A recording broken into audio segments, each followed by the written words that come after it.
My name is Nancy Farrow, also known as Mama Lou, and I'm the founder of Epic Experience. Epic Experience mission is to empower adult cancer survivors and thrivers to live beyond cancer. I hope that as you listen to Campfires of Hope, Living Beyond Cancer, you find hope, healing, and empowerment. Through stories and education, we aim to guide those impacted by cancer, and more importantly, offer love and support to anyone out there who needs it. This is Beyond Cancer.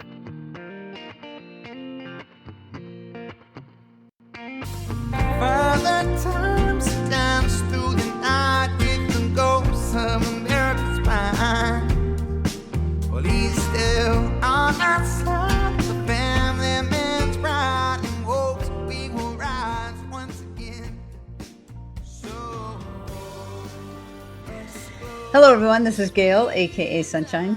Today we have Lauren Huffmaster joining us. She is the founder of Adventure Therapy Foundation. Lauren, thank you so much for taking time to be with us today. Thanks for having me, Gail. So first, I would like to let our listeners get to know you a little better as I get to know you a little better. So if you can just kind of tell us a little background, where you're from, and I always ask people to include one fun fact. Definitely. So I grew up actually in the hills of Tennessee, and I went to college there. And then after college, during college, I had lived all over the world, but I never really explored the United States. So I just packed my car and started driving, and I ended up in California, where I quickly met the man of my life. And we've been here, and we're raising 3 girls and a dog. And yeah, but then I was diagnosed with cancer and when I was 35. So our story shifted then. My children were very young, but yeah, we'll talk more about that later. The fun fact I wanted to share along the adventure line is that 2 years ago, I hiked the Camino de Santiago, which is a pilgrimage across Spain. So I did a 200-mile pilgrimage, which was the most amazing experience of my life. Oh my gosh, I've heard of this. And there are all kinds of people who join you, right? There's people of all walks of life who are doing the same thing. How amazing. Yeah, absolutely. Wow. You alluded to the fact that you had cancer. So did you say you were 35 when you were diagnosed? I was 35 when I was diagnosed with stage 3 breast cancer. And then I went through about 1.5 years of treatment. And before I finished my treatment, they found it already had spread and went. So I was immediately diagnosed with stage 4. And so did you then immediately hop into more treatment, or had you not even stopped when they found out? I hadn't stopped actually. But yeah, I just immediately pivoted, went into treatment. So actually at this point, I've been in treatment constantly for 8.5 years. Oh gosh. Wow. So your kids, how old were they when you were diagnosed? They were 2, 4, and 6 when I was diagnosed. So this has, especially for the 2-year-old, this has been all she's known is mom. Yeah, their entire life experience has been shaped by cancer for sure. And I knew that at the beginning that there was no escaping that. But that is really what motivated me to dig deep and decide it's going to impact their life. It's going to shape their life, but how? How is it going to shape their life? And so that's where my journey really began, is to figure out a way where cancer would shape them, but shape them to be stronger, more resilient, more empathetic, all the good things that come out of cancer and not the bad. Because there certainly are a lot of bad. We don't have to look very far for those, but to consciously make a choice to foster the good. That's great. So what was, as a mom, as a wife, as a human, what was it like mentally and emotionally for you going through this journey? And what has it been like over the last 8 years? Well, I think I started like everyone else. When I was diagnosed stage 4, I had the same mental reaction of everyone else. Absolute despair and like all I could see was death, right? Like there's no way around that, I think. But then after a while, I pursued that for a while. I said, well, I'll just die really well. And that was my only goal in life. And then I realized that that wasn't taking me anywhere at all that was good, nowhere that would inspire my children or even allow them to know who I was truly. And so I had to do a major shift and Mm, figure out what I could do, what I could think and believe, in order to leave something behind that showed my kids who I was. yeah. And at that time, meds that we see today, the timelines we see today were not what they were then. So my timeline looked very short at that time, but Mm, I shifted and I decided that I could go very deep and leave a very deep legacy, even if it wasn't a long legacy. And so I really pursued that and created a nonprofit that was supposed to be my hands and feet if I wasn't here. So that was mm. my motivation immediately, is to create something that would outlive me, that could represent my character to my children. Was there one event or incident that caused you to go from, okay, I'm going to die, so I'm going to die as best I can, to no, I want to live and I want to shape what that's going to look like? Was there one event that kind of made that shift in your head and heart?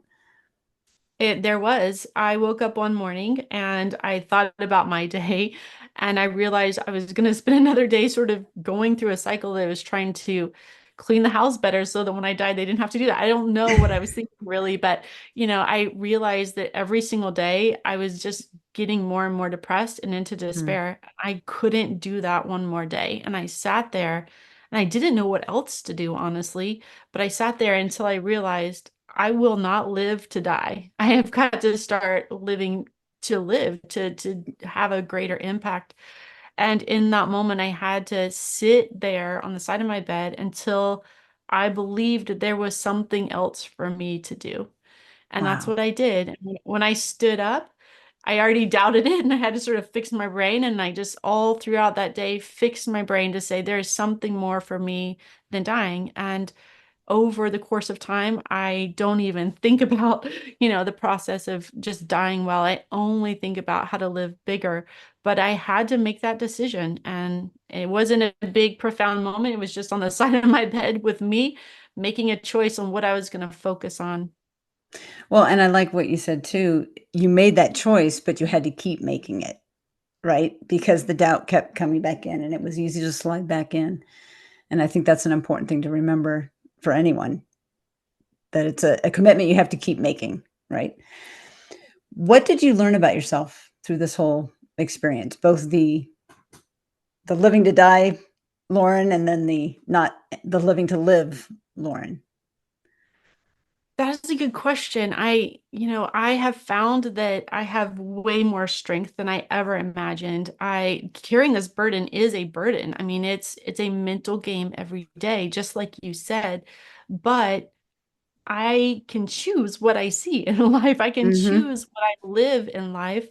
And when I choose something that's hopeful or optimistic or completely ridiculously optimistic, irrationally so, I can do anything. And this is not something I lived out of before. Mm. I played by the rules. I was going to play by the rules and do it really well. But now I see there's no rules. I had made all of that up. Yeah. And now it's just time to live out my dream, whatever that is, and to do it boldly. And that has been the best realization of my life. It's been amazing to see what's emerged these last 8 years.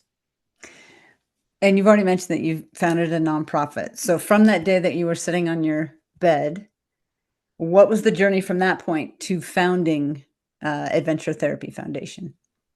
Well, I actually packed a backpack and went backpacking in Yosemite to try to find my way forward. I didn't know what to do. And so I packed a backpack and I went off into the wilderness for a few days.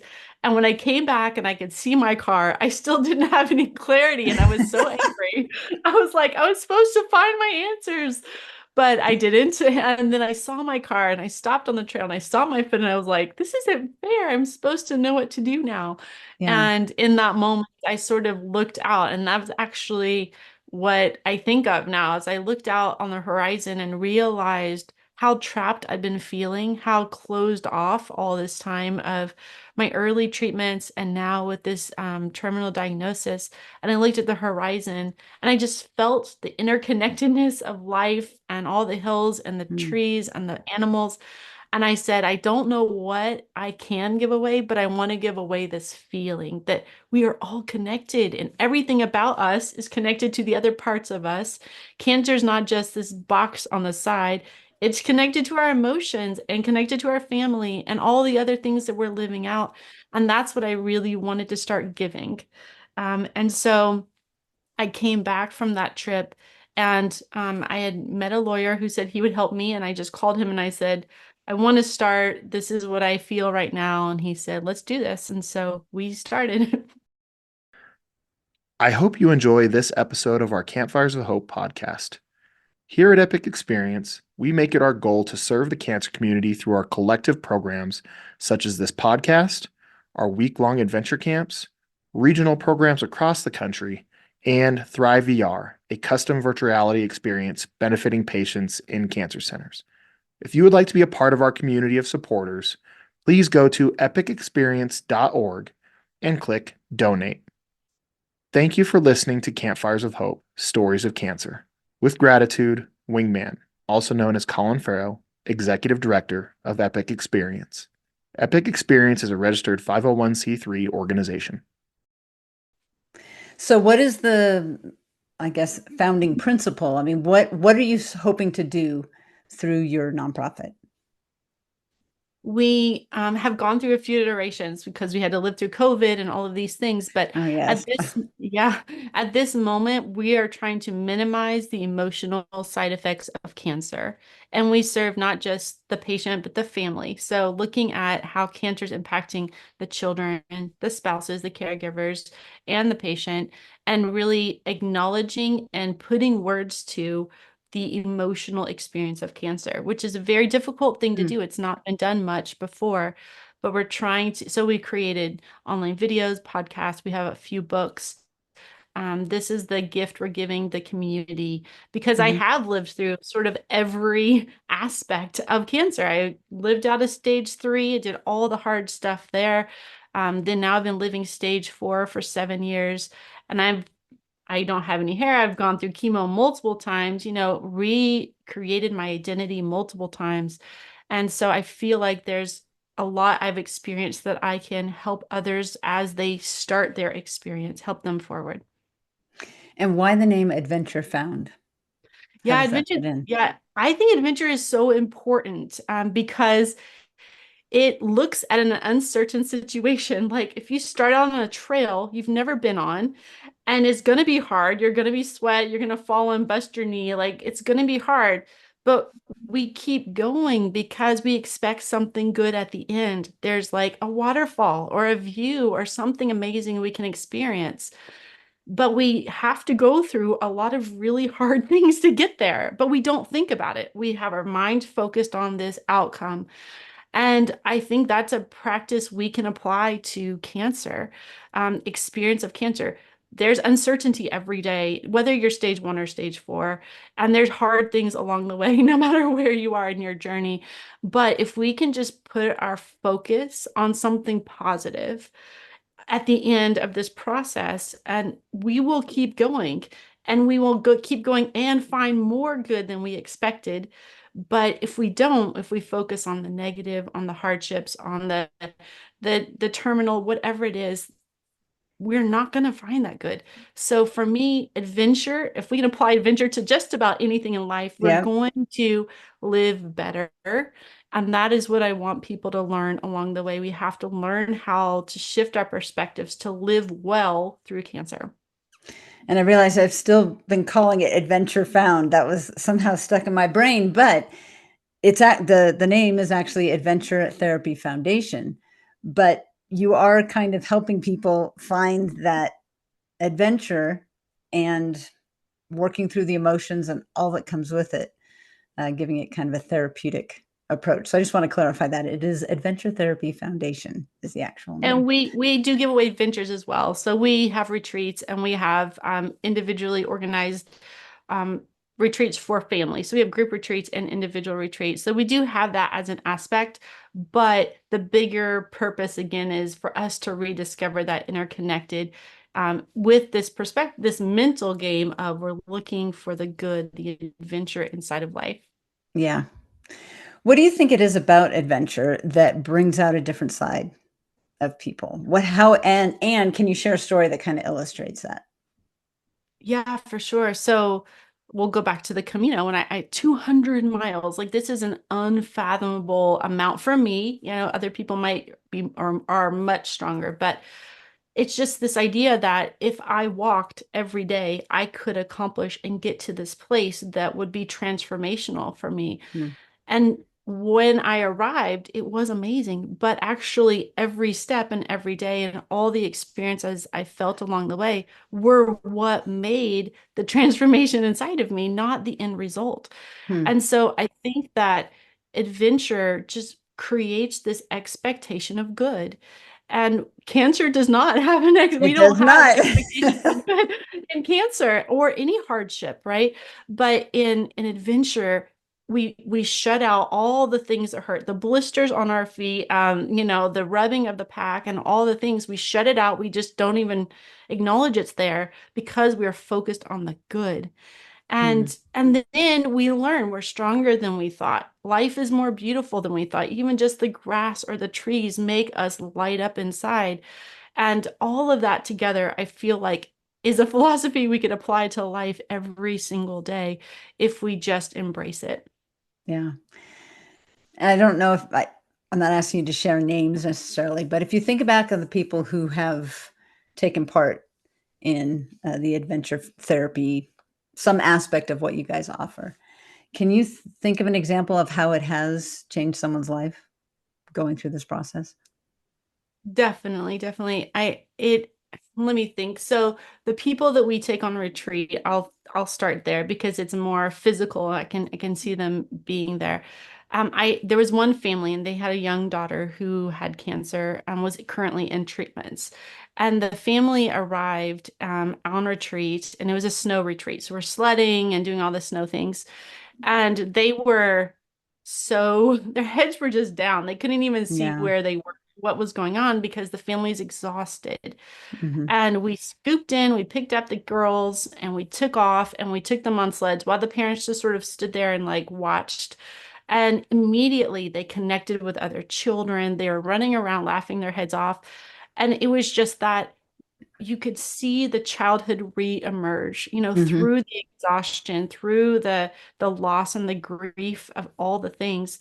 And over the course of the week, they went home completely different. And they have said it many a time that reminded them their daughter was still a child. And it was Yeah. such a revelation that joy is inside. She's bald, she's skinny, she'd been in treatment just days before, but it all came back out as soon as they put her in the setting where she could go explore and have that, from box to box, doctor's office to treatment office, all these things are removed. And she just ran around and played like they had no idea she had such energy, right? And so I feel like all of Mm. these things happen to all of us. You put us Yeah. in nature and out in mountains, and we just come alive in ways we didn't even know. And it sticks with us because what happens is it reveals our strength that we hadn't tapped Yeah. into, or our mental space that we hadn't tapped into, and it creates that new pathway that we can keep accessing even when we go home. And so these are the kinds of Mm. things we really want people to rediscover Yeah. when they're with us, and then we teach them how to do that as we're on retreat. So these are really important for all of us when we're trying something new, right? Going on a little adventure like trying new food, right? It's just this expectation and what we expect we can find. And all of this is so important in our mental recovery and resilience. Yeah. Just listening to that it's so aligned with what we do at Epic Experience. I mean, what you just described is exactly what I experienced when I went to camp. It was a winter camp and we played like kids and it was amazing. And you reconnect with this whole side that, again, you've kind of let go fallow because you've having to deal with treatment and all the other stuff. So that's amazing. Is there anything that you would want to share with a survivor who's listening? And I'm wondering specifically, maybe a survivor who has kids, since kids have kind of come up and you've had that experience of talking to your kids. Is there anything you'd want to share that I haven't specifically asked you about? Yeah, as far as parenting with cancer, I just say honesty is always the best policy. Talk to your kids. Don't let cancer become a wall between you and those you love. It's hard when you're a parent and your job is to protect your children, and all of a sudden it's your story that seems to be hurting them. But cancer, if we start to create walls between us and our children, we're going to have a weaker relationship. So inviting them into your journey will ensure they know you trust them, and therefore they can trust you, and it's going to keep that relationship stronger longer. So that is my first piece of advice. My favorite piece of advice right now is don't let the fear of tomorrow steal your today. Like wherever your mind is, make a check, check in with those thoughts, and remember to live really well today, and let tomorrow deal with itself. But really keep that fear under check, and reintroduce yourself to adventure if you have to. Just keep that positive expectation going, and you're going to find out you have a lot more energy, a lot more opportunity in front of you. And like you said earlier, you're going to see the good, which isn't always apparent when you're faced with those appointments and the bad news and all of those things. Yeah.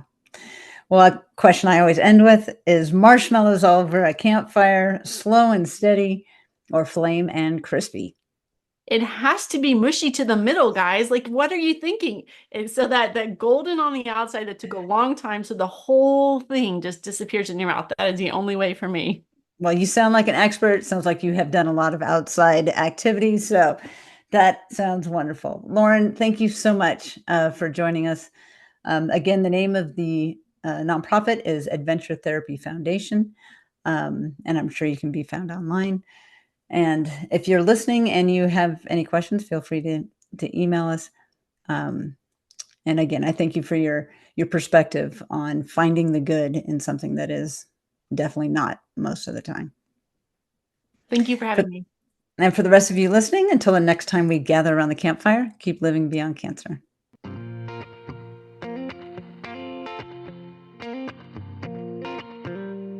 Thank you for listening to this episode of Campfires of Hope, Living Beyond Cancer. For more information about Epic Experience and our programs, or to donate, please visit our website at epicexperience.org. Music for this podcast is provided by Moonshiner Collective. If you enjoyed this episode, please rate and review us so we can share our story with more people. Also, be sure to subscribe wherever you get podcasts so you'll know when new episodes are released. We hope you come back and join us for our next episode.